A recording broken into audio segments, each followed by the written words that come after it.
Hey y'all, what's good, beautiful people? It's your girl Tay, and I'm here yet again with another update video. So definitely make sure you guys smash that like button, comment down below, subscribe, plus push your post notification bell button so that way anytime I upload a video, you will be notified. All right, y'all. Happy Thursday. And yes, I'm chilling. I'm sitting back and I'm relaxing right now, okay? It is currently 8:42 in the morning. I don't know why I sound like a radio personality. I think that would be a good position for me. What y'all think? I've been really seriously considering it. I don't even know the first thing about how to get into something like that, but I think that I have the perfect personality and the perfect voice for a radio personality. Y'all let me know what y'all think down below in the comment section. But anyways, let's jump right into the news. Okay, so as soon as it decides that it wants to cooperate.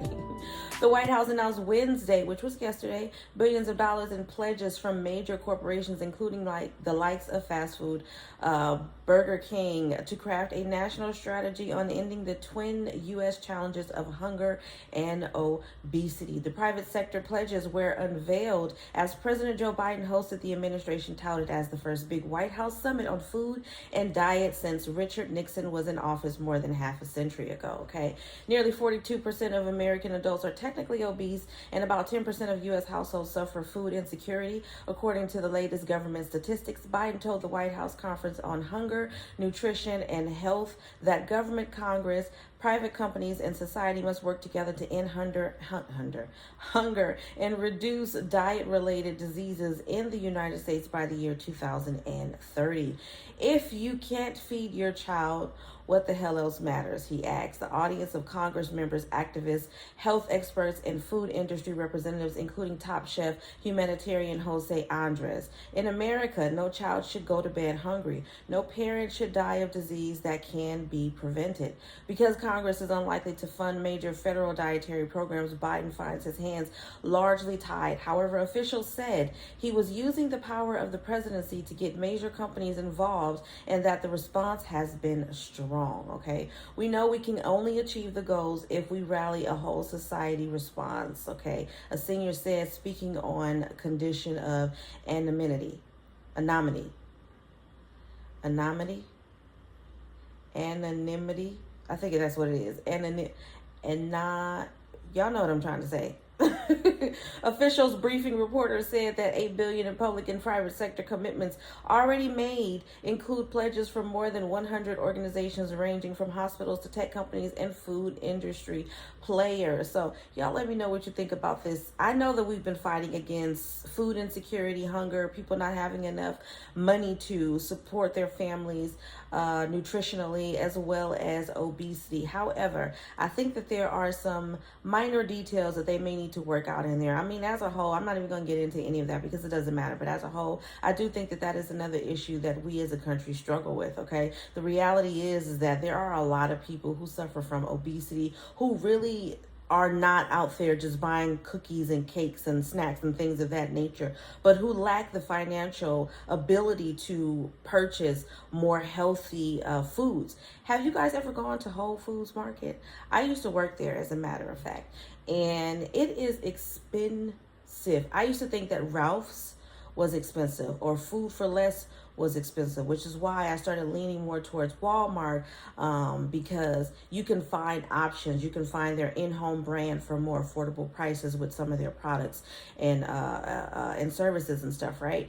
But with Whole Foods, even though they have an in-house brand, I think it's 365 every day or something like that, it's still expensive. I mean, you put 3 things on the conveyor belt and you already at $100. So why can't they allow, it's like when you ask for, and it's the same thing with healthcare, in my opinion.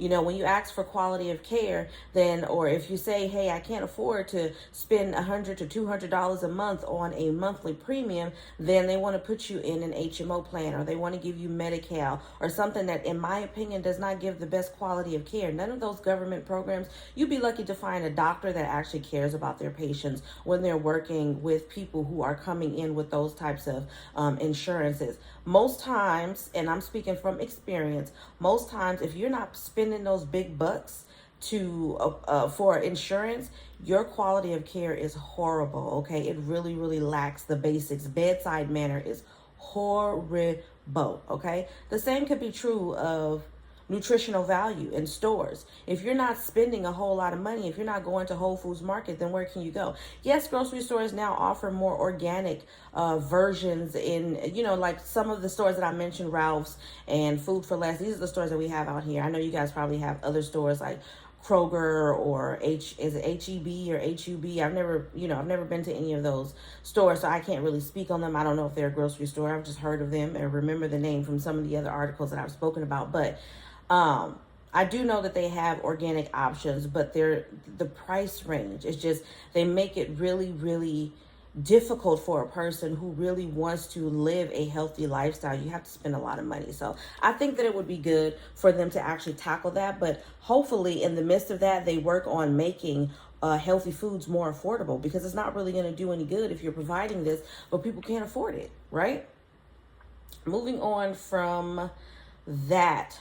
Quick side note for Florida neighborhoods left underwater as the Hurricane Ian rips through the state. If you are in Florida and if you have been affected, drop a comment down below. Let me know you're safe. My heart really goes out to you. Like I said, I couldn't imagine. This is one of the reasons why I'm so scared to move out of state. I really want to get out of the state of California because it's just so expensive. And not only that, I just really want to see what the rest of the world has to offer, because this just can't be it for me. But I am afraid to go to a state where they have natural disasters like this, because it's one thing to deal with prices being too high than to deal with your whole home being underwater. Okay, Hurricane Ian has left whole neighborhoods in Florida underwater as it brought torrential rain and stormy weather to the state. Footage from Naples, Key West, Fort Lauderdale, and Cape Coral shows the extent of the damage, giving a glimpse into what the rest of the state has experienced. Ian made landfall as a Category 4 hurricane before later being downgraded to a tropical storm. An estimated 2.4 million homes and businesses in Florida have been left without power, while flood waters have been surging inland. Okay, hopefully there is some, I'm going to keep an eye out. That's all that this article is giving me right now. But I'm definitely going to keep an eye out for any type of services or benefits or anything that may be available to help you guys out. And I will definitely update you guys as soon as that information becomes available, or if I find it. All right. On the same note, if you guys are aware of any of the things that I have just mentioned that may already be available, drop it down below in the comment section for some of your fellow Floridians who may need access to those things. Okay. And then lastly, old stingy Mitch. Now, y'all know I ain't talked about Mitch McConnell in a while, or at least I don't think I have. Mitch McConnell is proudly supporting supporting a bill that aims to prevent another Trump-style coup, saying January 6 underscored the need for an update. Okay, McConnell endorsed a bill to reform the Electoral Count Act, aiming to prevent another Trump-style coup. The chaos that came to a head on January 6 underscored the need for an update, he said. The bill is to make it harder to overturn presidential elections. So if you don't know what happened on January 6th, it was basically a bunch of nonsense. A lot of idiots went up there thinking that they can change the minds and somehow influence the presidential vote. Okay, and he is actually saying, no, we're not doing that anymore. Senate Minority Leader Mitch McConnell endorsed on Tuesday a bipartisan bill to reform the Electoral Count Act and prevent another attempt to overturn the 2020 election results, as former President Donald Trump sought to do on January 6th. His endorsement, along with the backing of 11 senators from each party, puts the legislation on track to pass the Senate, though likely not until after the November midterm elections. He says, I strongly support the modest changes that our colleagues in the working group have fleshed out after literally months of detailed discussions. I'll proudly support the legislation, providing that nothing more than technical changes are made to its current form. The chaos that came to a head on January 6th of the last year certainly underscored the need for an update, he added.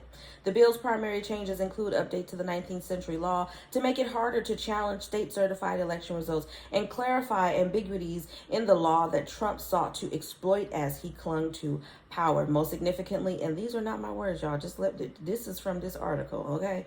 I don't want no one saying how I'm going in. I'm not going in on nothing. All I'm doing is I'm the middleman, all right? Most significantly, the bill raises the threshold for hearing objections to states' election results up to 1/5 of each chamber. Currently, objections require just one person in each chamber, okay? The bill also clarifies that the vice president's role is merely ceremonial and does not include the power to unilaterally toss out state electors, as Trump claimed of then Vice President Mike Pence in the lead up to January 6th. Last week, the House Representatives voted on a separate bill put forward by Democratic Representative Zoe Lofgren of California and Representative Liz Cheney of California that had similar goals. House Republican leadership told members to vote against it, and ultimately just 9 Republicans, all of which are leaving Congress in January, voted for the bill. What y'all think about that? Y'all know I don't care too much for old Grandpa Mitch McConnell. Good old stingy Mitch. You know what I'm saying? Me and him, we not vibing. But I can get behind him trying to stop the nonsense that happened. Y'all saw it here. I think people are finally waking up. I think that if one thing that I can say, not everybody, we still got a couple of people still sleeping in the dark, but I can honestly say without a shadow of a doubt that I feel like people are finally waking up and realizing, hey, you know what? That's not good for us. That's not helping the American people. If that is your intention. Now, if your intention is to make sure that people from other countries don't come over here, if your intention is to make sure that people of color don't get the same equal treatment as everybody else in the world, if your intentions are just not good, then obviously these things are not going to matter to you. But I think, again, that since you guys are here and you're watching my page, that we are like-minded people who value those things, that value equality, that value fairness, that value the ability to be able to rely on yourself, independence, not having to rely on a government that is going to continue to let us down over and over and over. And I'm sorry, I don't know what it feels like to live in a scenario where you have like the king and the queen and the prince and the princess and all of that other kind of stuff. I can't imagine that it would be much different than what we're currently living in right now. But I just really would think that a government or that a group of people or a body of people that are saying, hey, we care about you guys, would make it possible for the same people that you care about to have some type of be able to be self-reliant, okay? If that's even a word. But I think that being able to depend on yourself, being able to be financially secure is extremely important, and not always have to seek help from these entities, like I said, because they continuously fail us. But we're going to end off with emergency SNAP maximum benefits for the month of October. I am going to give you the names, not the payout dates. If you guys missed that video, don't hesitate to check it out. It's yesterday's video, and I did go through all of the names as well as the payout dates of the states that have currently been approved. So as of today, we have Alabama, Colorado, DC, Hawaii, Illinois, Kansas, Louisiana, Maine, Maryland, New Jersey, New Mexico, Michigan, North Carolina, Oklahoma, Oregon, Pennsylvania, Rhode Island, South Carolina, Texas, Utah, Virginia, Washington, West Virginia, and Wisconsin, you guys. And I will try to leave a quick shot of the names of the states that have currently been approved on the screen as well. As always, you guys, I hope this information has been in some way helpful or useful to you guys in the least little bit. Do me a favor if you haven't already. Don't forget to smash that like button, because it really does help to let YouTube know that you like what I'm doing and you want me to stick around. Let's drop some pink hearts down below in the comment section. Let me know you made it all the way to the end of the video. Don't forget to check out my description boxes. I will have some links for some of my favorite products and services, which includes Amazon Prime, which you can get 30 days free on me. If you haven't subscribed to my beauty and lifestyle channel, I highly encourage that you do so. It is Live, Love, Elevate 2, and that link will also be down below in the description box. And as always, I am going to say, remember to live, love, elevate, and I will definitely see you guys in the next video. Peace, y'all. Bye.